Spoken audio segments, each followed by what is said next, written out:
ಕಿವಿ ಮಾತು ಅಂತ ಏನು ಹೇಳಿಲ್ಲ ಪಾಪ, ಎಲ್ಲದಕ್ಕೂ ತುಂಬ ಚೆನ್ನಾಗಿ ಸಪೋರ್ಟ್ ಮಾಡಿ. ನಾನು ಏನೇ ಬಿಸಿ ಇದ್ರು ಅದೆಲ್ಲದೂ ಅರ್ಥ ಆಗುತ್ತಲ್ಲ, ಅವ್ರ ಪ್ರೊಫೆಷನ್ನು ಹಂಗೆ ಇದೆ, ಅದೆಲ್ಲದೂ ಅರ್ಥ ಆಗುತ್ತೆ. ಬಟ್ ಯಾವಾಗಲೂ ಒಂದೇ ಹೇಳ್ತಾ ಇರ್ತಾರೆ ಅಂದರೆ, ಈಗ ಪಕ್ಕ ಮಿಡಲ್ ಕ್ಲಾಸ್ ಇದರಿಂದನೇ ಬಂದಿರೋದು, ಆ ಕನೆಕ್ಷನ್ನು ಕಳ್ಕೊಬೇಡಿ ಅಂತ, ಆ common man connection, common man life, ಆ ಕನೆಕ್ಷನ್ನ ಕಳ್ಕೊಬೇಡಿ ಅಂತ ಹೇಳ್ತಿರ್ತಾರೆ. ಕೆಲವೊಂದ್ಸರಿ ನಾವು ಕಳ್ಕೋಗ್ತಾ ಇರ್ತೀವಲ್ಲ ಎಲ್ಲ ಕೆಲಸದಲ್ಲಿ, ಇದು ಅಥವಾ ಜನ ಹೂ ಅಂದಾಗ ಮೈ ಮುರಿಯೋದು ಸಹಜ, ಅವಾಗ ಎಚ್ಚರಿಸ್ತಾ ಇರ್ತಾರೆ. Bro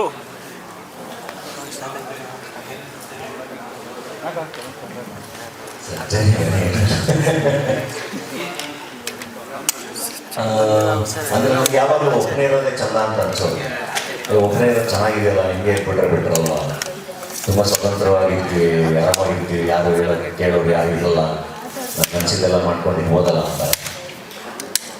for the first time ಇಲ್ಲ ಜೊತೆಗೆ ಯಾರು ಇದ್ದರೆ ಚೆನ್ನಾಗಿರುತ್ತೆ ಅಂತ ಅನ್ಸಿದ್ರು. ಒಬ್ರು ಒಳ್ಳೆ ಪಾರ್ಟ್ನರ್ ಅಂದರೆ, ಒಬ್ಬರು ಒಳ್ಳೆ ಪಾರ್ಟ್ನರ್ ಐ ಥಿಂಕ್ ತುಂಬ ಡಿಫ್ರೆನ್ಸ್ ಮಾಡೋಕ್ಕೆ ಸಾಧ್ಯ. ಅದು ಅವ್ರು ಬಂದಮೇಲೆ ನನಗೆ ರಿಯಲೈಸ್ ಆಗಿದೆ. ಆ್ಯಂಡ್ ಚೆನ್ನಾಗಿದೆ. ಈ ಕಾಲೇಜ್ ಲೈಫಲ್ಲಿ ಹೊಸದಾದ ಪ್ರೀತಿಲಿ ಬಿದ್ದಾಗ ಒಂದು ಆರಾಡ್ತೀವಲ್ಲ, ಅದೇ ಥರ ಸರ್ಜರಿಗಿಂತ ಅಂದರೆ ಏನಿಲ್ಲ, ಡಾಕ್ಟರ್ ಆಗಿರೋದ್ರಿಂದ ಸ್ವಲ್ಪ ಚಟಗಳೆಲ್ಲ ಕಟ್ ಆಗ್ತವೆ ಅಷ್ಟೇ. ಮೋರ್ ಡಿಸಿಪ್ಲಿನ್ ಲೈಫ್ ಲೀಡ್ ಮಾಡಬೇಕಾಗುತ್ತೆ. And which is good also for any actor. ಅಲ್ಲ, ಈಗ ಅಭಿಮಾನಿಗಳು ಬಂದು ಕರೆಕ್ಟಾಗಿ ತೋರಿಸ್ಬೇಕಲ್ಲ. ಸೊ ನನ್ನ ಪ್ರೊಡಕ್ಷನ್ ಸಿನಿಮಾ ಅದಕ್ಕೂ ತುಂಬ ಇನ್ವೆಸ್ಟ್ಮೆಂಟ್ ಆಗಿರುತ್ತಲ್ಲ. ಸೊ ವಿದ್ಯಾಪತಿ ದ್ವಾರ ಅಂತ ಇಟ್ಟರೆ ಅದನ್ನು ರಿಜಿಸ್ಟರ್ ಆಗುತ್ತೆ. And it's easy. ವಿದ್ಯಾಪತಿ ದ್ವಾರದಲ್ಲಿ ಬನ್ನಿ ಅಭಿಮಾನಿಗಳಿಗೆ ಅಂತ ಹೇಳೋದು ಈಸಿ. ಅದಕ್ಕೊಂದು ಹೆಸರು ಇಟ್ಬಿಟ್ರೆ, ಸೊ ಏನೋ ಹೆಸರಿರೋದಕ್ಕಿಂತ ವಿದ್ಯಾಪತಿ ಚೆನ್ನಾಗಿದೆ. ಇಲ್ಲ ಅಷ್ಟೇ ಸರ್. ಧನ್ಯತೆ ಅವ್ರು ನೋಡಿದ ನಂತರದಲ್ಲಿ ಅವ್ರ ಮೇಲೆ ಒಂದು ಕವಿತೆ ಬರೀಬೇಕು ಅಂತ ಬರ್ದಿದ್ದೀರಾ, ಹೇಳ್ಬೇಕು ಕವಿತೆ ಏನೋ ಬರ್ದು ಹಾಕಿದ್ನಲ್ಲ, ಅದು ಒಳಗಡೆ ಯಾವಾಗ ಅನಿಸಿದಾಗ ಏನೋ ಒಂದು ಬರುತ್ತೆ. ಅದು ಹಂಗೆಲ್ಲ ಏನಿಲ್ಲ. ಬರ್ದಾಕಿದ್ಮೇಲೆ ಆ ಕವಿತೆ ಬರೆದ್ಮೇಲೆ ಏನು ಹೇಳ್ತೀವಿ ಸರ್ ಧನ್ಯತೆ?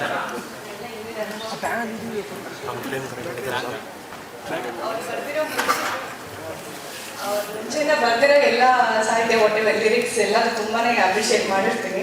ಸೊ ಈ ಥರ ಏನಾದ್ರು ಬರ್ದಾಗ ತುಂಬಾ ಖುಷಿ ಆಗುತ್ತೆ. ಅದು ನನಗೆ ಅಂತ ಬರ್ದಾಗ ಇನ್ನೂ ಖುಷಿ ಆಗುತ್ತೆ. ಮೇಡಮ್, ಕೆಲವು ವರ್ಷಗಳ ಪರಿಚಯದಿಂದ ಹಾಗಾಗಿ ಎಷ್ಟು ಸರಿ ಕವಿತೆ ಬರ್ದಾಕಿದ್ದಾರೆ ಈ ಥರ ಕವಿತೆಗಳು ಎಷ್ಟು ಬರ್ತಿದ್ದಾರೆ? ಆ ಥರ ಪರ್ಸ್ನಲಿ ಆ ಥರ ಏನಿಲ್ಲ. ಇದೇ ಫಸ್ಟ್ ಕವಿತೆನ ಅದು ಹಿಂದೆಲ್ಲ ಬರ್ತಾರೆ? ಅದಕ್ಕಿಂತ ಮುಂಚೆ ಪರಿಚಯ ಅಂದರೆ ಒಂದೇ ಸರಿ ಮೀಟ್ ಮಾಡಿದ್ರಲ್ವ, ಫ್ರೆಂಡ್ ಅಲ್ವಾ, ಆ ಥರ ಎಲ್ಲ ಕವಿತೆ ಬರ್ತದೆ ಇಂಪ್ರೆಸ್ ಮಾಡೋಂಗಿಲ್ಲ.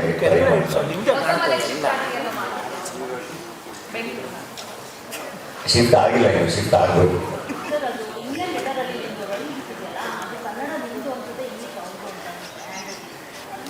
ಇಲ್ಲ ಅದರದ್ದು ಕಾಂಟೆಂಟ್ ನಮ್ದೇನೆ, ಆದರೆ ಕನ್ನಡದಲ್ಲಿ ನನ್ನ ಬರವಣಿಗೆ ಟ್ರೈ ಮಾಡಿದ್ದೇನೆ.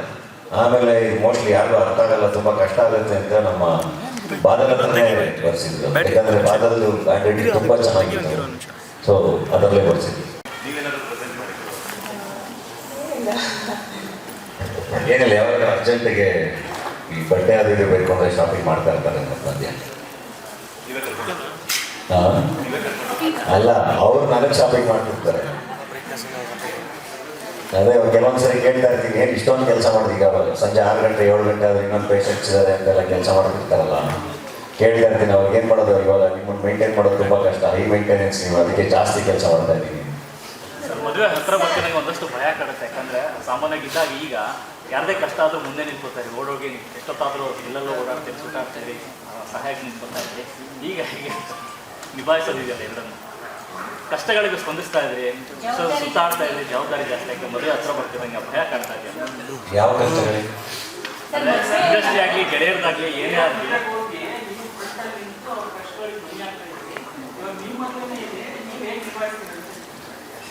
ಏನಿಲ್ಲ, ಆರಾಮಾಗಿದ್ದೀನಿ. ಅಂದರೆ ಎಲ್ಲದೂ ಪ್ರಿಪರೇಷನ್ನು ಪ್ಲ್ಯಾನಿಂಗ್ ಅಲ್ವಾ.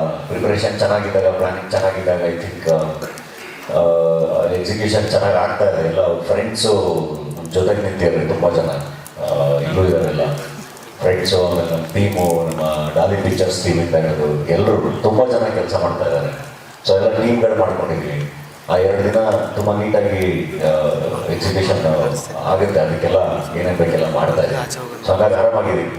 ಸರ್, ಇಷ್ಟು ದಿನ ಬ್ಯಾಚುಲರ್ಸು ಡಾಲಿಗೆ ಮದುವೆ ಆಗಿಲ್ಲ, ನಮ್ಮದೇ ಸಮಾಧಾನವಾಗಿತ್ತು. ಈಗ ಎಲ್ಲಿ ನೋಡಿದ್ರು ನೀನು ಡಾಲಿಗೆ ಮದುವೆ ಆಗಿರೋನು ನಮ್ಮ ಪಾಡೆ ಅಂತ ನ್ಯೂಸ್ ಬರ್ತಿದೆ. ನಾವು ಮದುವೆ ಆಗಬೇಕಲ್ಲ ಅನ್ನೋದು ಬ್ಯಾಚುಲರ್ಸ್ಗೆಲ್ಲ ಏನು ಎಲ್ಲ ಬ್ಯಾಚುಲರ್ಸ್ಗೂ ಮದುವೆ ಆಗ್ಬಿಡಿ ಅಂತಲೇ ಹೇಳ್ತೀನಿ. ಟೈಮಲ್ಲಿ ಕರೆಕ್ಟಾಗಿ ಮದುವೆ ಆಗಿ ಯಾವತ್ತಾದ್ರೂ ಒಂದಿನ ಆಗಲೇಬೇಕು. ನೀವು ಆಗಲಿಲ್ಲ ಅಂದ್ರೂ ಮಾಡೇ ಮಾಡ್ತಾರೆ. ಅಥವಾ ಯಾವತ್ತಾದ್ರೂ ಒಂದಿನ ಅನ್ಸುತ್ತೆ ಏನೋ ಒಂದೊಂದು ಪಾರ್ಟ್ನರ್ ಇದ್ದರೆ ಚೆನ್ನಾಗಿರುತ್ತೆ ಅಂತ ಒಬ್ರೊಬ್ರು ಇದ್ದಾಗ. ಸೊ ಆಮೇಲೆ ಇನ್ನೂ ಎಸ್ಪೆಷಲಿ ಫ್ರೆಂಡ್ಸ್ ಎಲ್ಲರೂ ಮದುವೆ ಹೋಗ್ತಾ ಇನ್ನೂ ಏನೋ ಕಾಡಕ್ಕೆ ಶುರು ಮಾಡುತ್ತೆ.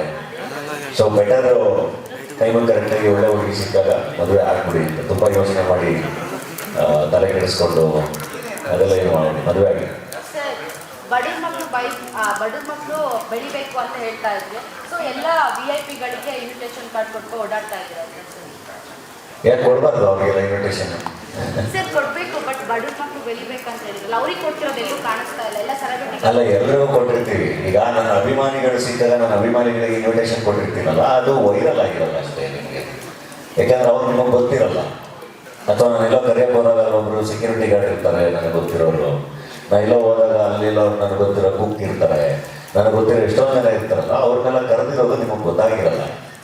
ಸೊ ಹಂಗಾಗಿ ಆ್ಯಂಡ್ ಬಡವ್ರ ಮಕ್ಕಳು ಬೆಳಿಬೇಕು ಕಂಡ್ರೆ ಅಂತ ಹೇಳಿರೋದ್ರದ್ದು ಅರ್ಥ ತುಂಬ ಕ್ಲಿಯರಾಗಿ ಮತ್ತೆ ಎಕ್ಸ್ಪ್ಲೈನ್ ಮಾಡ್ತೀನಿ ಕೇಳಿ. 4 ಜನಕ್ಕೆ ನಮ್ಮ ಜರ್ನಿ ಇನ್ಸ್ಪೈರ್ ಆಗಿ ಅವರು ಬೆಳಿಬೇಕು ಅನ್ನೋ ಕಾರಣಕ್ಕೆ ಹೇಳಿರೋದು. ಅದು ನನಗೇನೋ ಹೆಲ್ಪ್ ಆಗಲಿ ಅನ್ನೋ ಥರ ಹೇಳಿಲ್ಲ. ನಾನು ಕಷ್ಟಪಟ್ಟು ಕೆಲಸ ಮಾಡಿಕೊಂಡೇ ಬೆಳೆದಿರೋದು. ಯಾವುದೋ ಡೈಲಾಗ್ ಹೇಳ್ಕೊಂಡು ಎಲ್ಲ ಬೆಳೆದಿಲ್ಲ. ನನ್ನ ಎಫರ್ಟ್, ನನ್ನ ಆನೆಸ್ಟ್ ಎಫರ್ಟ್ಗಳು ಇಟ್ಕೊಂಡೆ ನಾನು ಹೀರೋ ಆಗಿ, ವಿಲನ್ ಆಗಿ, ಮತ್ತೆ ನಾನೇ ಪ್ರೊಡಕ್ಷನ್ ಮಾಡಿಕೊಂಡು ಎಲ್ಲ ನನ್ನ ಎಫರ್ಟ್ಗಳಿಂದನೇ ಇಲ್ಲಿವರೆಗೂ ಬಂದಿರೋದು, ಮುಂದೆ ಕೂತಿರೋದು ಬಿಟ್ಟರೆ ಯಾವುದೋ ಒಂದು ಸ್ಟೇಟ್ಮೆಂಟ್ ಇದ್ದಾಗ. ಆ್ಯಂಡ್ ಆ ಸ್ಟೇಟ್ಮೆಂಟೂ ಕೂಡ it is for the people. ನಾನು ಹೇಳ್ತಿರೋ 4 ಜನಕ್ಕೆ ಇನ್ಸ್ಪೈರ್ ಆಗಬೇಕಲ್ವ. ನಮಗೇನೋ ಏನಾದರೂ ಒಂದು ಸ್ವಲ್ಪ ಡಲ್ ನೋಡಿದಾಗ ಏನೋ ಆಗ್ತಿಲ್ಲ ಅಂತ ಅನಿಸಿದಾಗ ನಾವೇ ಒಂದಿಷ್ಟು ಜರ್ನಿಗಳನ್ನ ಯಾವಾಗಲೂ ನೋಡ್ತಾ ಇರ್ತೀವಿ. ಓಕೆ, ಇದು ಚೆನ್ನಾಗಿತ್ತು, ನಾವಿಂಗ ಆಗ್ಬೋದು ಅಂತ ಹೇಳಿ. ಹಾಗೆ 4 ಜನಕ್ಕೆ ಇನ್ಸ್ಪೈರ್ ಮಾಡೋಕ್ಕೆ ಹೇಳೋದಂಥ ಮಾತದು. ಆ್ಯಂಡ್ ಡೆಫಿನೆಟ್ಲಿ ಬಡವ್ರ ಮಕ್ಕಳು ಬೆಳಿಬೇಕು. ಆ್ಯಂಡ್ ಬೆಳೆದು ಅವರು ಸೆಲೆಬ್ರೇಟ್ ಮಾಡಬೇಕು. ಅವರು ಇನ್ನೂ ಎಲ್ಲರನ್ನೂ ಇನ್ವೈಟ್ ಮಾಡಬೇಕು. ಅವರು ಜೋರಾಗಿ ಮದುವೆ ಮಾಡ್ಕೊಳ್ಳಿ, ಖುಷಿ ಅಲ್ವಾ? ಅದರಲ್ಲಿ ಆ್ಯಂಡ್ ದೊಡ್ಡ ಅಂದರೆ ಎಲ್ಲರೂ ಈಗ ಒಂದಲ್ಲ ಒಂದು ಬೇರೆ ವೇದಿಕೆಯಲ್ಲಿ ಎಲ್ಲರೂ ಭೇಟಿ ಮಾಡಿರ್ತೀವಿ. ಎಲ್ಲರೂ ಬಂದು ಹರಿಸ್ಬೇಕು ಅನ್ನೋದು ಇಟ್ಸ್ ಗುಡ್ ಅಲ್ವಾ? ಎಲ್ಲರೂ ಬಂದು ಖುಷಿಯಾಗಿ ಒಂದು ಮದುವೆಗೆ ಆಶೀರ್ವಾದ ಮಾಡಿದ್ರೆ ಬಹಳ ಚೆನ್ನಾಗಿದೆ. ಆ್ಯಂಡ್ ಇನ್ನೂ ಒಂದಿಷ್ಟು ಪ್ರಶ್ನೆಗಳನ್ನ ನೋಡೋದು, ಇವ್ರನ್ನ ಕರಿತಾ ಇದ್ದಾರೆ, ಅವ್ರನ್ನ ಕರಿತಾ ಇದ್ದಾರೆ, ಅವ್ರನ್ನ ಕರಿತಾ ಇದ್ದಾರೆ ಅಂತ. ಯಾಕೆ ಎಲ್ಲರನ್ನೂ ಕರಿಬಾರ್ದು ಅಂತ? ಯಾಕೆ ಎಲ್ಲರನ್ನೂ ಕರಿಬಾರ್ದು ಅಂತ ಹೇಳ್ತಿರೋದು.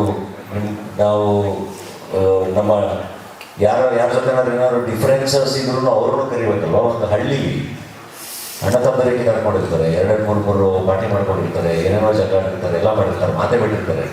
ಒಂದು ಮದುವೆ ಸಮಾರಂಭ ಅಂತ ಬಂದರೆ, ನಮ್ಮ ಮನೇಲಿ ಒಂದು ಫಂಕ್ಷನ್ ನಡೀತಾ ಇದೆ, ನಾನು ಹೋಗಿ ಎಲ್ಲರನ್ನ ಕರಿಬೇಕು ಅಂತ ಹೋಗಿ ಎಲ್ಲರನ್ನೂ ಕರೀತಾರೆ. ಆ್ಯಂಡ್ ಅವರು ಎಲ್ಲರೂ ಇದು ಮದುವೆ ಸಮಾರಂಭ, ನಮ್ಮ ಅಣ್ಣನ ಮದುವೆ ಆಗ್ತಿದೆ, ನಮ್ಮ ತಮ್ಮನ ಮದುವೆ ಆಗಿದೆ, ನಮ್ಮ ಅಣ್ಣನ ಮಗಳು ಆಗ್ತಾ ಇದೆ, ಇಲ್ಲ ನಮ್ಮ ಫ್ರೆಂಡ್ ಆಗ್ತಾ ಇದೆ, ಅದು ಏನೇ ಡಿಫ್ರೆನ್ಸಸ್ ಇದ್ರೆ ಎಲ್ಲರೂ ಬಂದ್ಬಿಟ್ಟು ಅವ್ರು ಕರೆದಿದ್ದಾರೆ ಅಂತ ಮದುವೆನ ಅಟೆಂಡ್ ಮಾಡಿ ಹೋಗ್ತಾರೆ.